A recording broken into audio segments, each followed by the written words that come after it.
Breaking news. Nagkakalabuan ngayon ang inaabangang rematch ni Manny Pacquiao at Floyd Mayweather Jr. na inaasahang magpapasabog sa mundo ng boxing.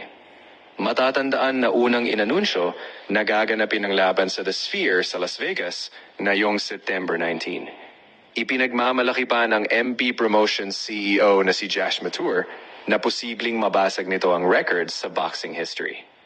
Subalit, biglang umugong ang balita na may nakaschedule na concert ang legendary band na Eagles sa parehong venue at petsa.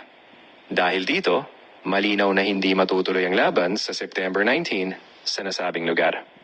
Bukod pa rito, lumalabas din sa mga ulat na hindi umano konektado sa casino ang The Sphere, kaya mas pinipili ng organizers na ilipat ang venue sa mga lugar na may kaugnayan sa MGM Resorts, tulad ng T-Mobile Arena at MGM Grand Garden Arena.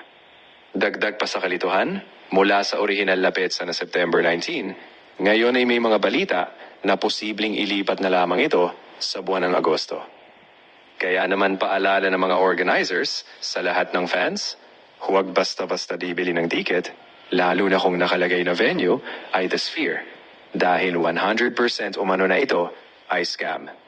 Sa ngayon, mas mabuting hintayin ang opisyal na anunsyo tungkol sa tunay na petsa at venue ng laban. Mga tol, dito naman tayo sa update kay Casimero.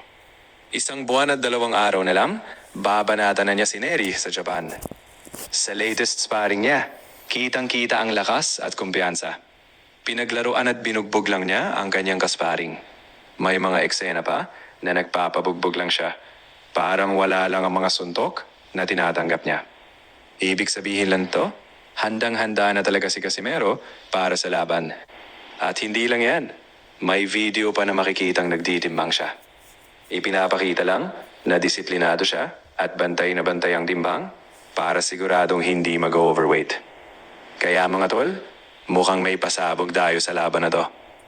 Abangan natin, chill lang tayo.